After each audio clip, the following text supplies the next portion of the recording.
Food business start చేస్తున్నారా? Food licence లేకోకుండా business run చేయడం వల్ల హ్యూజ్ పెనాల్టీస్ పడతాయి. ప్లస్ మీ బిజినెస్ అనేది స్టాప్ కూడా చేయొచ్చు. ఇండియాలో ఉన్న ఎవ్రీ ఫుడ్ బిజినెస్కి food safety and standard authority of India licence అనేది కంపల్సరీ. అది హోమ్ కిచెన్ అయినా, టిఫిన్ సెంటర్ అయినా, రెస్టారెంట్ అయినా, క్లౌడ్ కిచెన్ అయినా, ఏ చిన్న బిజినెస్ అయినా విచ్ రిలేట్స్ టు ఫుడ్.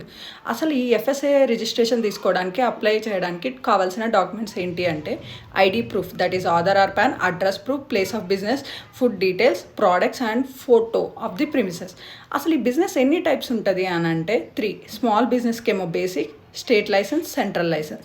ఎలా అప్లై చేయాలి అని అంటే FOS పోర్టల్లో లాగిన్ అయ్యి ఫామ్ ఫిల్ చేసి డాక్యుమెంట్స్ అప్లోడ్ చేశాక బేసిక్ ఫీ అనేది మనం పే చేయాలి.